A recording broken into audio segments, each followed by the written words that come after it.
Hello les filles, je vous fais une petite vidéo qui m'a été demandée pour expliquer la différence entre les Genie in a Bottle, les J-Lac et les Color Gel One.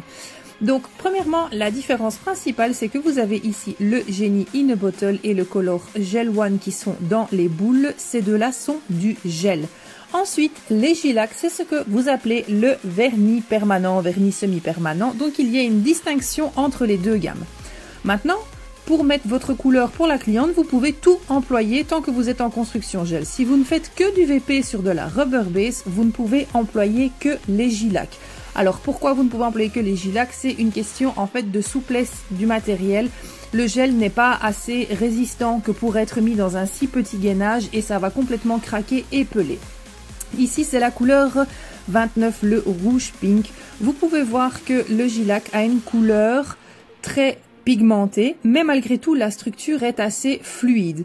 Maintenant, si vous travaillez sur construction gel, vous pouvez également appliquer le Genie in a Bottle, qui est ici le Juicy. Donc vous allez voir que c'est aussi un gel en flacon avec un pinceau, mais la structure est vraiment différente. On est plus sur une structure élastique et beaucoup plus épaisse, sans pour autant, attention, ça n'est pas non plus un gel paint, mais ça a une structure beaucoup moins fluide que le J-Lac. Ensuite, vous avez les Color Gel One qui, eux, sont en fait des gels en peau. Personnellement, moi, j'ai démarré les ongles il y a maintenant presque 15 ans, donc je suis habituée aux couleurs en peau. La nouvelle génération l'est un petit peu moins parce qu'on emploie énormément de flacons pour l'instant. Vous avez exactement la même quantité que dans un Genie in a Bottle, que je ne dise pas de bêtises, c'est 5 ml. En général, les couleurs en peau, c'est 5 ml aussi. Ici, vous devrez venir prélever votre couleur au pinceau. Donc, vous devrez chaque fois rincer votre pinceau, enfin rincer, nettoyer dans un coton votre pinceau. Pour ça, moi, je vous conseille vraiment le Color Expert. En fait, il est long et assez fin. Le poil est assez souple et du coup, ça ne met absolument aucune trace lorsque vous allez mettre votre couleur.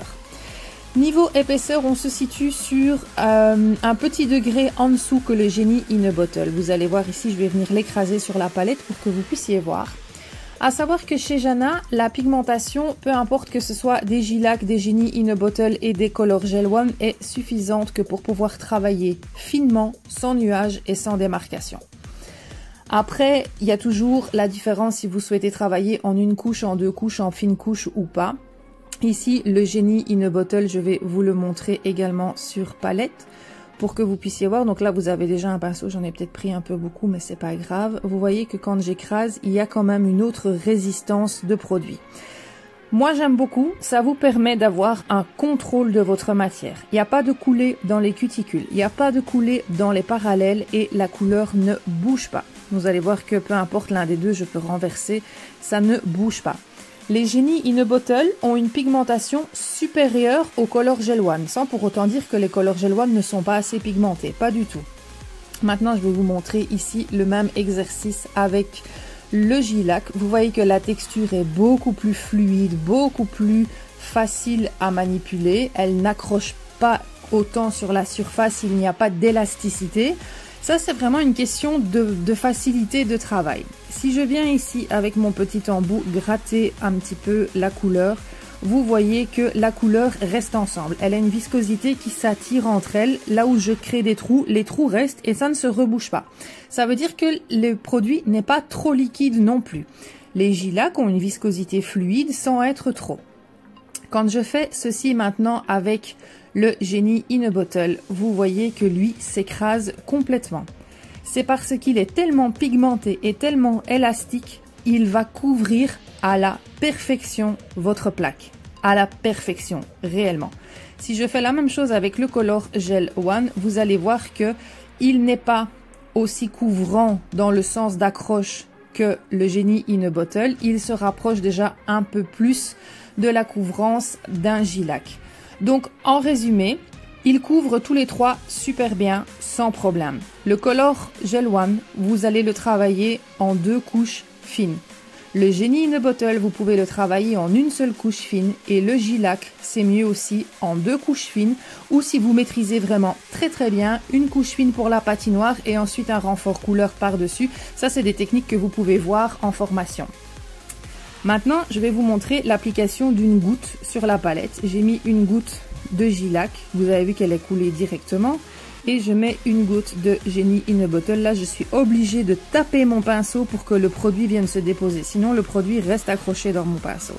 Maintenant, je vais redresser la palette et vous allez voir ce qui se passe. Voilà, je pense que vous le voyez déjà, j'ai pas encore besoin de vous le montrer beaucoup plus loin. Vous voyez déjà que la quantité de J-Lac a tendance à bouger alors que la quantité de Genie in a Bottle ne bouge pas. Ça ne veut pas dire que le J-Lac va couler dans les cuticules. À partir du moment donné où vous l'employez de la bonne façon, il va couvrir et il va rester en place. Maintenant, si vous avez l'habitude de travailler uniquement en VP et que vous rencontrez des problèmes d'avoir une jolie finition, pensez aussi à employer un petit pinceau pour venir faire le tour des cuticules, des parallèles et du bord libre. Je vais vous montrer rapidement sur un tips pour illustrer ce que je veux vous expliquer. Donc vous allez mettre votre couleur grossièrement sur le centre. On va le faire ensemble ici. Donc vous prenez votre pinceau, vous venez disperser la majeure partie de votre couleur sur le centre du lit de l'ongle. Et ensuite vous venez pousser vers les cuticules sans pour autant toucher les cuticules. Vous poussez, vous laissez comme ça, vous poussez le long des parallèles également, en laissant bien un petit millimètre d'écart. Vous venez faire votre bord libre. Vous pouvez voir déjà que je suis sur un grand tips. J'ai essuyé mon pinceau en sortant de la bouteille et pour autant j'ai su couvrir mon tips sans que vous voyez de nuages. Ensuite, avec le pinceau fin, vous venez le tremper dans un petit peu de couleur et vous allez venir faire tout le tour de votre tips ici, de votre ongle, de votre cliente. Pensez à bien soulever la cuticule avant de le faire. De nouveau, ça, c'est des techniques que vous allez apprendre en formation si vous faites un perfectionnement avec l'une de nos formatrices. Elle vous expliquera tout ça aussi en détail. Là, vous pourrez catalyser votre couleur et votre couleur sera catalysée parfaitement. Pour moi, si vous êtes suffisamment hardi avec vos produits, que vous les connaissez bien, que vous avez été bien formé, il n'y a aucun souci, vous pouvez travailler avec tous en une seule couche. Si vous êtes débutante et que vous n'êtes pas toujours très sûr, Color Gel One, 2 couches fines. Ici, donc je rappelle les références, c'était le Melontino. Le Genie in a Bottle, ici c'est le Joycey. Celui-là, vous pouvez le travailler en une seule couche. Pensez aussi, quand vous faites beaucoup de clientes sur une journée salon, une couche de couleur au lieu de 2 couches, c'est un gain de temps. Ici, le J-Lac, c'était le numéro 29, le rouge pink. Ça, si vous travaillez en VP, ils sont idéaux parce qu'ils couvrent parfaitement.